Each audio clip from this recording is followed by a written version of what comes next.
ጤና ይስጥልን ክቡራትና ክቡራን አድማጮች እንደምን አደራችሁ። ካን ሬዲዮ ሬካ የእስራኤል ድምጽ ሬዲዮ በአማርኛ ቋንቋ የሚያሰራጨውን ዝግጅት እነሆ ጀመረ። ጤና ይስጥልን ክቡራትና ክቡራን አድማጮቻችን እንደምን አደራችሁ። ለተሰኞ የጧት ፕሮግራማችን እነሆ ጀመረ። ከሁሉ አስቀድመን መልካም ቀን እንዲሆን እንመኛለን። ዛሬ ዕለቱ እንደ ዕብራን ዘመን አቆጣጠር ዮም ሸኒ ዩድ ኼት በኪስሌቭ ታፍሲል ፔቫብ ሲሆን እንደ አውሮፓውያን ዘመን አቆጣጠር ዲሴምበር 8 ቀን 2005 ዓ.ም ነው። እንደ ኢትዮጵያውያን ዘመን አቆጣጠር ደግሞ ዳር 29 ቀን 2018 ዓ.ም ነው። የቴክኒክ ባለሙያችን ሻይኮጋን፣ የስቱዲዮ ተረኛ አስተናጋጆች ወርቅነሽ እሸቴና ሰጠኝ ዘመነ ነን። የተከበራችሁ አድማጮቻችን በቅድሚያ ሰዓቱን ዜና እናቀርባለን። ዛም የጋዜጦች አምድ ወቅታዊ ዘገባና ቃለ ምልልሶች እናቀርባለን። ቆይታችሁ እስከ ፕሮግራማችን መጨረሻ ድረስ ከኛ ጋር እንዲሆን አስቀድመን እንጋብዛለን። አሁን የሰዓቱ ዜና በወርቅነሽ እሸቴ ይቀርባል። አመሰግናለሁ ሰጠኝ። አርዕስተ ዜና። ጠቅላይ ሚኒስትር ቢንያሚን ኔታንያሁ ትናንት ምሽት በጋዛ ሰርጥ በሐማስ እጅ የሚገኘውን የመጨረሻ የተጠለፈ ዜጋ የማስመለስ ግዴታ እንዳለባቸው ገለጹ። ፕሬዚዳንት ይስሐቅ ሄርጾግ አዲስ የተመረጡት የኒውዮርክ ከንቲባን ንግግራቸውን አወገዙ ተባለ። በጋዛ ሰርጥ ሐማስን የሚቃወመው የሚሊሻ መሪ ያሲር አቡ ሻባብ መገደሉን ተከትሎ የድርጅቱ አባላትና ተባባሪ ኃይሎች እጃቸውን ለሐማስ እየሰጡ መሆኑ ተገለጸ። ከሁለት ዓመታት በኋላ ከሐማስ እጅ የተመለሰው ሮም ብርላቭስኪ በጣሊያን የገዢው መንግስት ወጣት ፓርቲ አባላት ዝግጅት ተሳተፈ። የሚሉት ዋና ዋና ዜናዎች ናቸው። ዝርዝሩን እነሆ። ጠቅላይ ሚኒስትር ቢንያሚን ኔታንያሁ ትናንት ምሽት በጋዛ ሰርጥ በሐማስ እጅ የሚገኘውን የመጨረሻ የተጠለፈ ዜጋ የማስመለስ ግዴታ እንዳለባቸው ገለጹ። ኔታንያሁ ይህን ንግግር ያሰሙት በዓለም ላይ በሚካሄደው ጉባኤ ለሚሳተፉ የእስራኤል ተወካዮች ሲሆን ሁለተኛው ዙር የስምምነት ምዕራፍ የሐማስን የጦር መሳሪያ ትጥቅ ማስፈታትና ጋዛ ሰርጥን ነጻ ማድረግ ነው። የአሜሪካ ወዳጆቻችን ዓለም አቀፍ ኃይል በማቋቋም ስራውን እንዲሰራ ማድረግ ይፈልጋሉ፣ እኔም እንዲያደርጉት ፈቅጃለሁ ብለዋል። ኔታንያሁ በተጨማሪም ዓለም አቀፉ ኃይል የሚሰሩትን እናውቃለን፣ ምናልባት ዋና ዋና ነገሮችን ሊሰሩ ይችላሉ፣ ሁሉንም ስራ ግን አያከናውኑም፣ የሚሆነውን ግን ማየት እንፈልጋለን ብለዋል። ዘግይቶ በደረሰን ዜና ምንም እንኳን ጠቅላይ ሚኒስትር ቢንያሚን ኔታንያሁ በጋዛ የሚገኘውን የሻምበል ባሻ ራንጉያሊን አስከሬን ሳይመለስ ወደ ሁለተኛው ምዕራፍ ስምምነት እንደማይሸጋገሩ ቢያስታውቁም እስራኤል አሜሪካ በምታደርገው ከባድ ጫና ምክንያት በጋዛ ሰርጥ ወደ ሁለተኛው ዙር የፕሬዝዳንት ትራምፕ የስምምነት ሀሳብ ለመሸጋገር ሁኔታዎችን እያፋጠነች መሆኑ ተገልጿል። በሁለተኛው ዙር የስምምነት ምዕራፍ በራፊያህ በርካታ የጋዛ ሰርጥ ፍልስጤማውያን የሚሰፍሩበትና ዓለም አቀፉ ኃይል የሚቀመጥበት ከተማ እንደሚቋቋም ተገልጿል። በራፊያህ በሁለት ሳምንት ውስጥ ፍርስራሽ ህንፃዎች እንዲነሱና ከተለያዩ የአረብ ሀገራት የሚለገሱ የግንባታ እቃዎች እንዲገቡ እስራኤል ሁኔታዎችን በፍጥነት እንድታመቻች አሜሪካ ጥያቄ አቅርባለች ተብሏል። እርዳታ ያስገባሉ የተባሉ ሀገራት ግብጽና የተባበሩት የአረብ ኤምሬት የሚገኙበት መሆኑ ተገልጿል። ፕሬዚዳንት ይስሐቅ ሄርጾግ አዲስ የተመረጡትን የኒውዮርክ ከንቲባ ንግግር አወገዙ ተባለ። ሄርጾግ ባሳለፍነው ሌሊት በኒውዮርክ በተካሄደ ጉባኤ ባሰሙት ንግግር አዲስ የተመረጡት ከንቲባ ማምዳኒ ያሰሙትን ንግግር በመቃወም አዲስ ገቢዎች ወደ እስራኤል እንዳይመጡና ጸረ ጽዮናዊነት ንግግር በመተቸት በኒውዮርክ የተገኘው የምርጫ ውጤት ቀይ ሰንደቅ ዓላማ እንዲውለበለብበት የሚያደርግ ነው። ማምዳኒ ብቸኛ የሆነችውን የይሁዲ ሀገር ለእስራኤል ያለውን ጥላቻ መደበቅ አልቻለም ብለዋል። ሄርጾግ የዩኒቨርሲቲ ጉባኤ በተሰኘውና የክብር ዶክተሬት በተቀበሉበት ስነ ስርዓት ላይ ባሰሙት ንግግር ሄርጾግ በተጨማሪም የሚታየውን ጥላቻ አስፈላጊ በሆኑ የህግና በህዝባዊ መሳሪያዎች በቁርጠኝነት መታገል እንደሚያስፈልግ ተናግረዋል። ከሁለት ዓመታት በኋላ ከሐማስ እጅ የተመለሰው ሮም ብርላቭስኪ በጣሊያን የገዢው መንግስት ወጣት ፓርቲ አባላት ዝግጅት ላይ ተሳተፈ። ሮም ተጠልፎ በግዞት በቆየበት ጊዜ በየቀኑ ይደርስበት የነበረውን አካላዊና ስነ ልቦናዊ ከባድ ጫና ያስታወሰ ሲሆን ሙሉ ቀን ምግብ ሳይሰጡት እንደሚውሉም ተናግሯል። ሮም በተጨማሪም ከሐማስ እጅ የተመለሱ ሌሎች እስራኤላውያን በአካባቢያቸው ከሚገኝ ሰው ጋር ሆነ ከአካባቢው ጋር ግንኙነት ለመፍጠር እየተቸገሩ እንደሆነና እንደማይችሉም ተናግሯል። በጋዛ ሰርጥ ሐማስን የሚቃወመው የሚሊሻ መሪ ያሲር አቡ ሻባብ መገደሉን ተከትሎ የድርጅቱ አባላትና ተባባሪ ኃይሎች እጃቸውን ለሐማስ እየሰጡ መሆኑ ተገለጸ።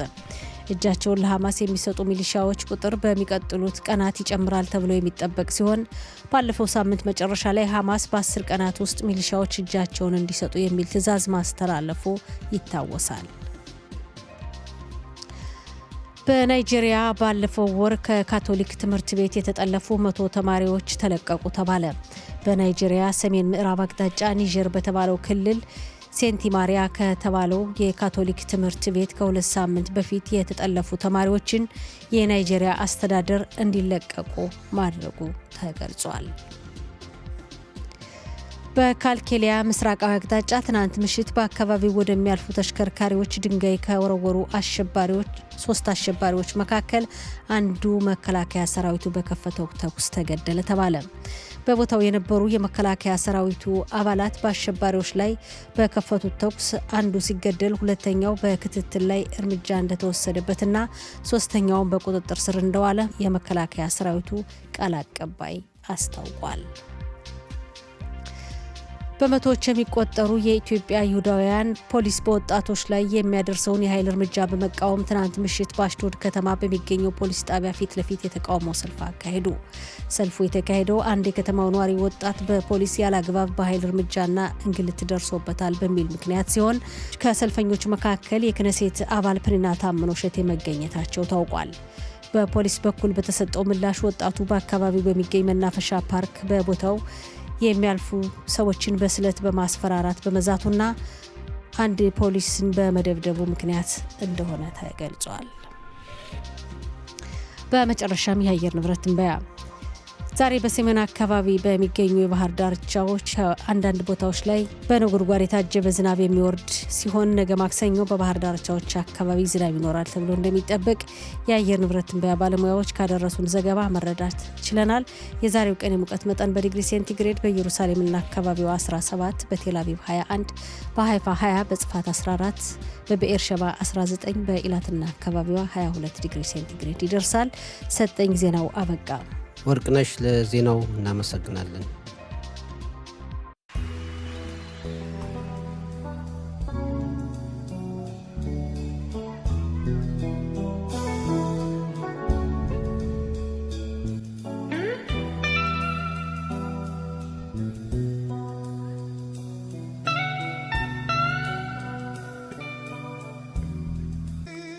የተከበራችሁ አድማጮቻችን ስርጭታችን እንደቀጠለ ነው። አሁን ደግሞ የዛሬ ጋዜጦች ለአንባቢያን ይዘዋቸው የቀረቧቸውን ዋና ዋና ርዕሰ ጉዳዮች በአጭሩ እንመለከታለን።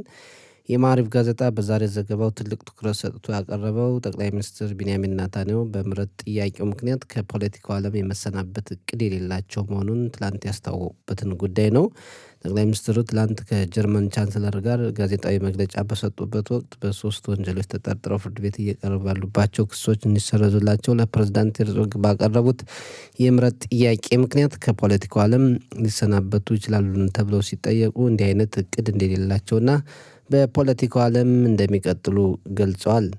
ሌሎች የሊኩድ ፓርቲ አባላት በበኩላቸው ጠቅላይ ሚኒስትር ኔታንያሁ የጠየቁት የክስ ይሰረዝልኝ ጥያቄ በመጪው የክነሴት ምርጫ ፓርቲውን ሊያዳክም ይችላል የሚል ስጋት ያላቸው መሆኑን ገልጸዋል ተብሏል። 18 የዓለም ይሁዳውያን ማህበራት በበኩላቸው ጠቅላይ ሚኒስትር ኔታንያሁ ያቀረቡትን የክስ ይሰረዝልኝ ጥያቄ ፕሬዝዳንት ሄርዞግ እንዳይቀበሉ ጥሪ ማቅረባቸውን የማዕሪፍ ጋዜጣ በዛሬ ዘገባው በሰፊው ተመልክቷል። ሰሞኑን እስራኤልን የጎበኙትና ትላንት ወደ ሀገራቸው የተመለሱት የጀርመን ቻንስለር ፍሬዴሪክ ሜርዝ ከፕሬዝዳንት ሄርዞግና ከጠቅላይ ሚኒስትር ኔታንያሁ ጋር በመገናኘት በተለያዩ ጉዳዮች ተወያይተዋል። ጠቅላይ ሚኒስትር ኔታንያሁና የጀርመኑ መራሄ መንግስት ወይም ቻንስለር ትላንት የጋራ ጋዜጣዊ መግለጫም ሰጥተዋል።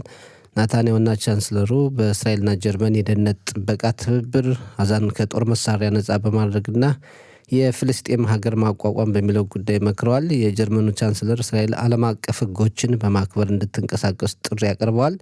የፍልስጤም ሀገር መቋቋምን በተመለከተ ኔታንያሁ የፍልስጤም ሀገር ለማቋቋም የሚፈልጉት እስራኤል ለማጥፋት መሆኑን ገልጸዋል። የሁለቱ ሀገራት ግንኙነት ጥሩ ደረጃ የነበር ቢሆንም በጋዛው ጦርነት ምክንያት ትንሽ ሻክሮ ቆይቶ ነበር። ጀርመኑ ቻንስለር እስራኤል ባለችበት አስቸጋሪ ወቅትም ሀገሪቱን ለመጎብኘት የፈለጉት ይህን ታሳቢ በማድረግ መሆኑን መግለጻቸውን የማዕሪፍ ጋዜጣም ሆነ ሌሎች ጋዜጦች በዛሬው ዘገባቸው ተመልክተዋል። ሌላው በቱርክ ኢራናውያን እያካሄዱ ያሉት በቱርክ የሐማስ ድርጅት አባላት በኢራናውያን ድጋፍ እያካሄዱ ያሉት የገንዘብ ማዘዋወርና ለሽብርተኞች ማገዝን በተመለከተ የጠቅላላ ደህንነት ጥበቃው ሻባክና የመከላከያ ሰራዊቱ ማጋለጣቸውን ማዕሪፍ በዛሬ ዘገባው ተመልክቷል። የሐማስ ድርጅት 3 አባላቱን በቱርክ እያንቀሳቀሰ ለፍልስጤማውያን ገንዘብ እንዲዘዋወር እያደረገ መሆኑን የመከላከያ ሰራዊቱና ሻባክ አጋልጠዋል። የመከላከያ ሰራዊቱ በጉዳዩ በሰጠው መግለጫ የሐማስ ድርጅት ጋዛን ካፈረሰ በኋላ ራሱን መልሶ ለማቋቋምና እስራኤልን ለመጉዳት በኢራን መንግስት ድጋፍ እየተንቀሳቀሰ መሆኑን ገልጿል። ሌላው ማዕሪፍ የተመለከተው ዘገባ የአብራሪነት ስልጠና የሚወስዱ 15 ወጣቶች ጥፋት አጥፍተዋል ተብለው ወደ እስር መላካቸውን ነው። 11 ወንዶችና 4 ሴቶች የበረራ ሕግ የሚፈቅደውን የደህንነት ጥበቃ በመጣስ የአልኮል መጠጥ በመጠጣትና እንዲያርፉበት በተደረገው ሆቴል ቤተሰቦቻቸውን በመጋበዝ ተወንጅለው ወደ እስር መላካቸውና ወጣቶቹ መደረግ የሌለበትን ድርጊት መፈጸማቸውን ማዕሪፍ በዛሬ ዘገባው ተመልክቷል። የኢዲዮት አህሮኖት ጋዜጣ በዛሬ ዘገባው የተመለከተው ለይሁዳና ሰማሪያ ቀበሌዎች ልማትና ማስፋፊያ የሚሆን በጀት በገንዘብ ሚኒስትሩ በኩል መመደቡን ነው። የኢዲዮት አህሮኖት ጋዜጣ ይሁዳና ሰማሪያ ቀበሌዎች ሂሳብ በሚል ርዕስ የገንዘብ ሚኒስትር በጻለት ስሞትሪች የይሁዳና ሰማሪያ ቀበሌዎችን በእስራኤል ሉዓላዊ ግዛት የማጠቃለል እቅድ በበጀት ሊተገበር ነው ብሏል። ለይሁዳና ሰማሪያ ቀበሌዎች የተመደበው በጀት ከፍተኛ ነው። የገንዘብ ሚኒስትሩ ከይሁዳና ሰማሪያ ቀበሌዎች መማክርት ጋር በመተባበር 2.7 ቢሊዮን ሸቀል እንደተመደበና ገንዘቡም 36 የሰፈራ ቀበሌዎችን ማጠናከሪያ፣ 17 አዳዲስ ሰፈሮችን ማቋቋሚያና የመከላከያ ሰራዊቱን ወታደራዊ ጦር ሰፈር ወደ ሰሜን ሰማሪያ ማስተላለፊያ ብሎም የደህንነት መጠበቂያ ተቋማትን መስሪያና ለመሳሰሉት ተግባራት እንዲውል ይደረጋል መባሉን የኢዲዮት አህሮኖት ጋዜጣ በዛሬ ዘገባው አቅርቧል። ሌላው በመከላከያ ሰራዊቱ በማገልገል ላይ ሳሉ ለቆሰሉ ወታደሮች ሰሞኑን እውቅና ይሰጣል። እንደሚታወቀው በብረት ሰይፎች ጦርነት ብዙ ወታደሮች ቆስለዋል። ኤልሃናን ካምዝለር የተባለው ወታደርም አንዱ ነው። ኤልሃናን ባለፈው የሃኑካ በዓል ጊዜ በጽና ከቆሰለ በኋላ ሕክምና ላይ ቆይቶ አገግሟል። የኤልሃናን ሕይወት ከታደጉት ሐኪሞች መካከል ዶክተር አሌፍ የተባሉት አንዱ ናቸው። ትላንት በኤልሃናን እና ዶክተር አሌፍ መካከል የነበረው ግንኙነት በጣም ስሜትን የሚነካና የተለየ እንደነበር ኤልሃናን አገግሞ ሐኪሙን ሲያገኘው ልዩ ደስታን የፈጠረለትና ምስጋና ያቀረበለት አጋጣሚን የኢዲዮት አህሮኖት ጋዜጣ ዘግቧል። ሁኔታውም ልክ እንደ ሃኑካ ታምር ጨለማና ብርሃን መካከል በሚል ርዕስ ጋዜጣው ዘግቧል።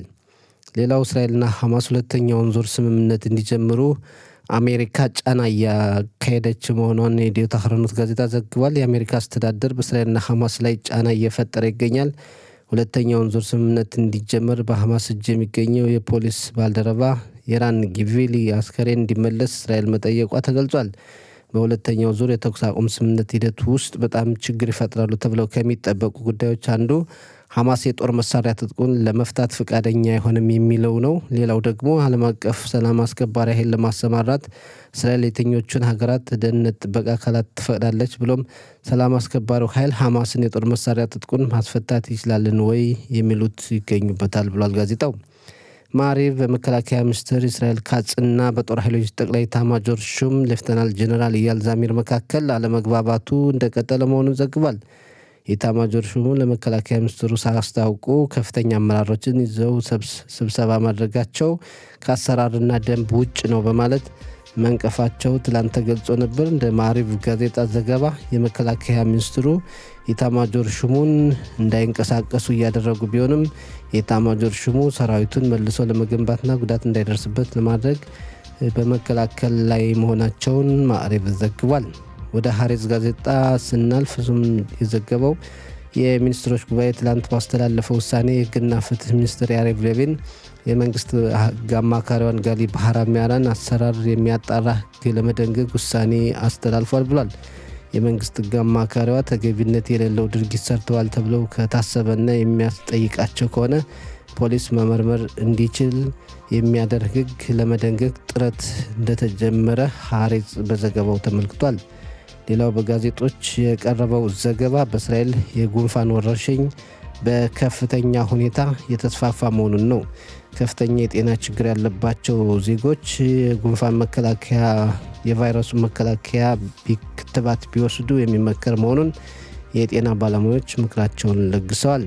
የእስራኤል አየም ጋዜጣ በዛሬ ዘገባው ካቀረባቸው ጉዳዮች መካከል የእስራኤል ጦር በሶሪያ እርምጃ ለመውሰድ አቅዶ የነበረውን የፖለቲካ አመራሩ ማስቆምን ነው። የአሜሪካ መንግስት በእስራኤልና ሶሪያ መካከል ውጥረት እንዲፈጠር አይፈልግም። ውጥረቱን ማረጋጋት ነው የሚፈልገው። በዛ ምክንያት የእስራኤል ጦር ሊወስድ የነበረው እርምጃ መቆሙን የእስራኤል አየም ጋዜጣ ዘግቧል። የተከበራችሁ አድማጮቻችን የጋዜጦች አምድ ዝግጅት ባጭሩ ይህን ይመስላል። የተከበራችሁ አድማጮቻችን አሁን ወቅታዊ ዘገባ የምናቀርብበት ነው። ወርቅነሽ እንዴት አደርሽ? በድጋሚ እግዚአብሔር ይመስገን። እንዴት ነው ሰጠ?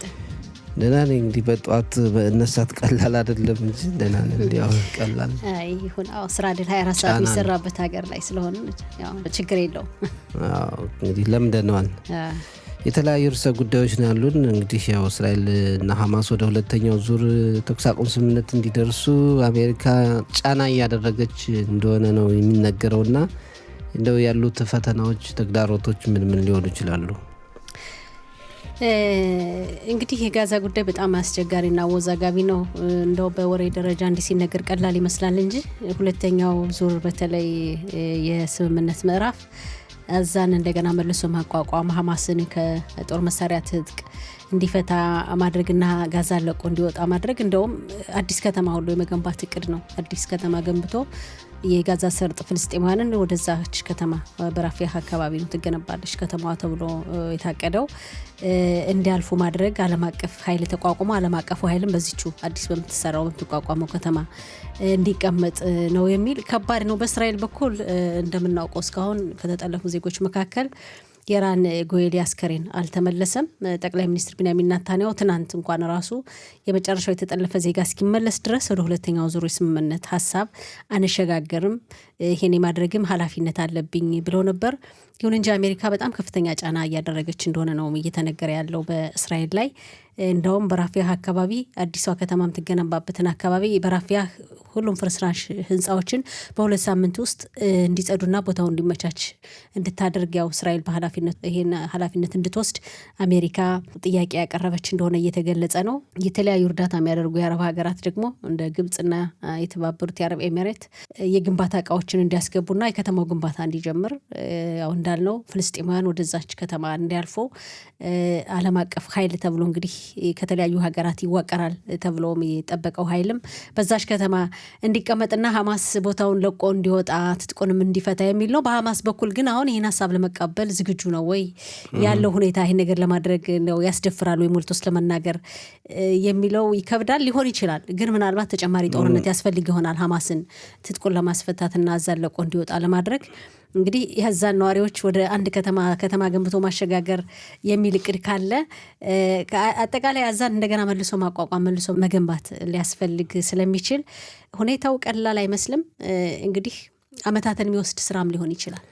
እንግዲህ አሁን እንደገለጽሽው የሐማስን ድርጅት የአካባቢውን አስተዋጽኦ እንዲቀንስ ማድረግ ነው ዋናውም ፈተና ለእስራኤልም ዓለም አቀፍ ኃይል አስከባሪ ለሚባለውን ሐማስ ትጥቁንስ ይፈታል ወይ ነው በሁለተኛው ዙር ትጥቁን እንዲፈታ የሚጠየቅበት ሁኔታ አለና ነው በቀላሉ አሁን እየተጠናከረ እንዳለ ነው የሚነገር። አሁንም ሐማስን መልሶ እየተቆጣጠረ እያስተዳደረ ነው ያለና ሌላውስ የትኞቹ ሀገራት መከላከያ ሰራዊት ወይም ደግሞ ደህንነት ጥበቃ አስከባሪዎችን ነው በዛ የሚያሰማሩት የሚለውም ሌላ ጥያቄ ነው። እስራኤል ለምሳሌ ቱርክን ወይም ሌሎች ትንሽ ከደህንነት ጋር ስጋት የሚፈጥሩ አካላትን ማስቀመጥ እንደማትፈልግ ነው የሚነገረውና ሐማስ አሁን እንደው ትጥቁን ሊፈታ ይችላል ወይ?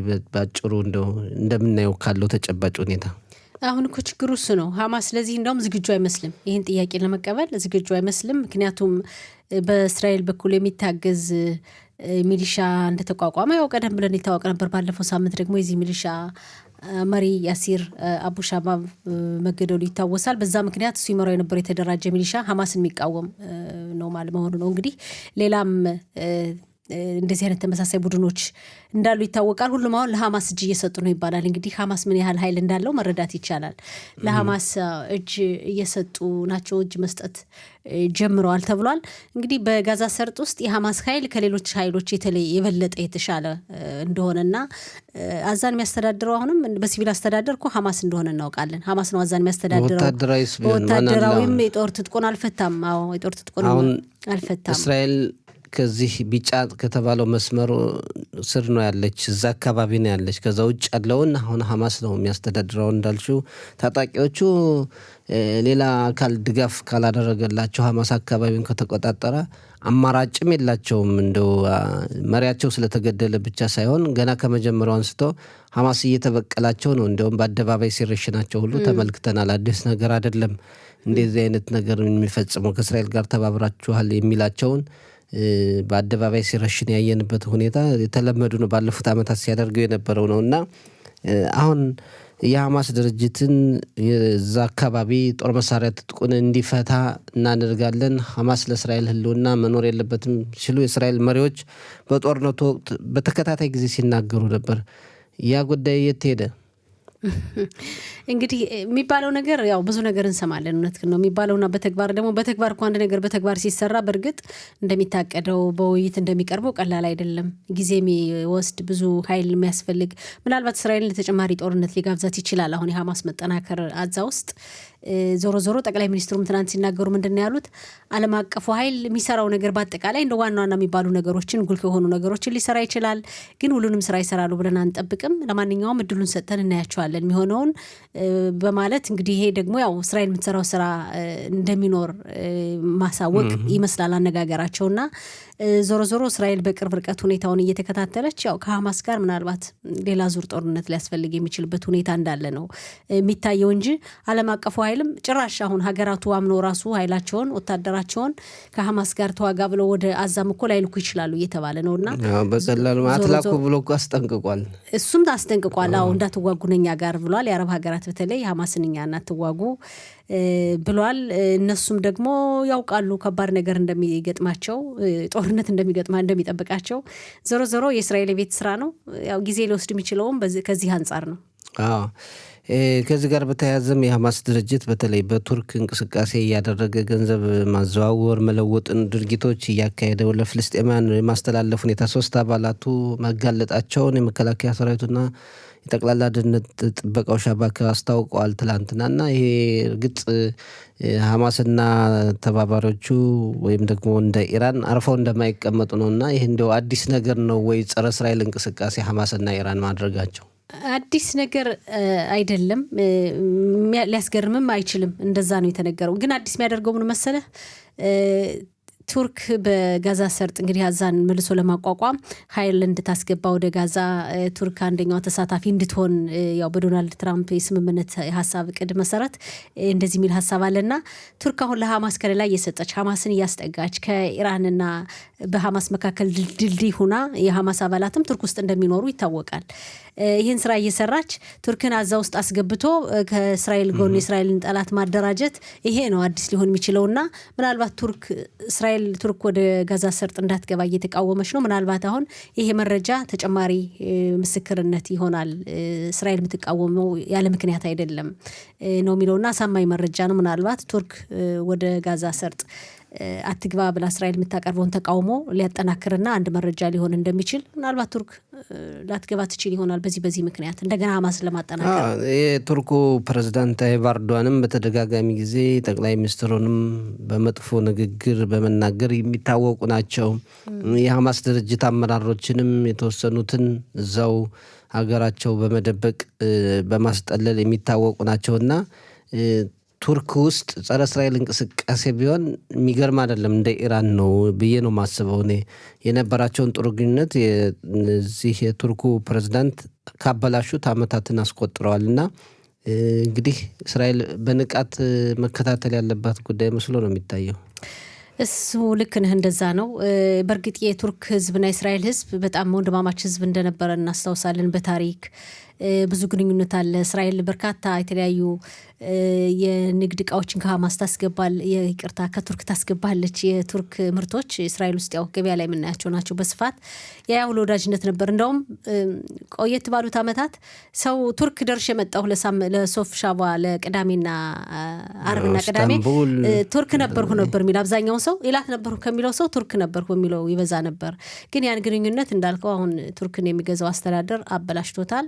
ቱርክን እንግዲህ ወደ የቱርክ መንግስት ህዝቡን ወደ እስላማዊነት እያመጣው እንደሆነ ይታያል። በዚህ ምክንያት እንግዲህ ብዙ ነገሮች አሉ። ጸረ እስራኤል ናቸው በአጠቃላይ የቱርኩ መሪ በሚያሰሙትም ንግግርና እንግዲህ ሐማስን በዚህ ደረጃ እየደገፉ ቱርክ እየደገፈች የቱርክ ወታደሮች አዛ ውስጥ ይጎ ማለት ሐማስን በቅርብ ሆኖ ያደራጁ እንደማለት ስለሚታይ ይሄ ነው አሁን እስራኤል እያቀረበችው ያለው በተባበሩት መንግስታት ድርጅትም በተለያዩ ዓለም አቀፍ አካላት። የሚያሳዝን ነው።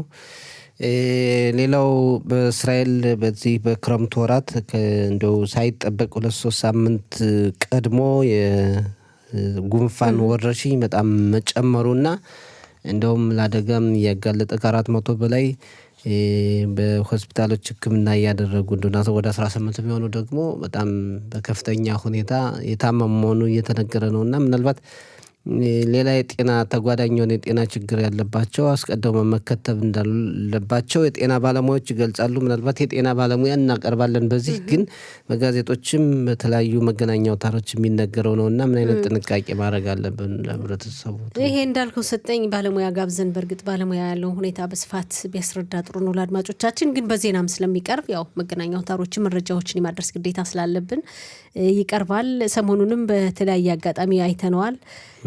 ከባድ እንደሆነ ነው ያለው ሁኔታ። የዘንድሮ ጉንፋን እንዲያውም ኤቢ ተብሎ እንደተከፋፈለ የሚባለው አይነት የጉንፋን ነው የሻፓት ቫይረስ ነው የተያዘ። ይሄ ከባድ ነው፣ ይሄ እንዲህ ነው እየተባለ ነውና ምንድነው አሁን ባለሙያዎች የሚሰጡት የመፍትሄ አማራጭ ክትባቱን መከተብ። በተለይ ታዳጊ ልጆች እንዳልከው ደግሞ በሽታ የመከላከል አቅማቸው ደካማ የሆነ የማህበረሰብ ክፍል ክትባቱ ምንም አማራጭ የሌለው መፍትሄ እንደሆነና ጸረ ጉንፋን ወይም ጸረ ሻፓት ክትባት እንዲከተቡ የሚል መልእክት ነው እያስተላለፉ ያለ። እንግዲህ በጉንፋን ምክንያት ህይወታቸው አለፈ የተባሉ ታዳጊ ልጆች የሚያስገርም ነው። እንግዲህ ከእስራኤል ሕክምና ዘርፍ ስራ መዋቅር አንጻር በጣም ከባድ ነው። በጉንፋን ልጆች ሞቱ ሲባል የ10 ዓመት የ6 ዓመት ብዙ አጋጣሚዎች አይተናል ያው በዜና እንደሚደርሰንና ከባድ ነው።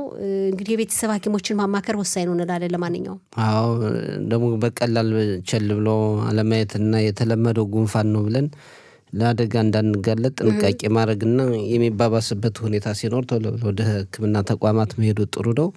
ቅድም እንዳልነው ያው ባለሙያዎችን ወይ ዛሬ ወይ ነገ እናቀርብና ሙያዊ አስተያየታቸውን እንዲያቀርቡ እናደርጋለን። አሳሳቢ የጤና ችግር ስለሆነ የእውነት ነው። በጣም ጥሩ ወርቅነሽ፣ እናመሰግናለን። ወደ ቀጣይ ፕሮግራም ለማለፍ ሙዚቃ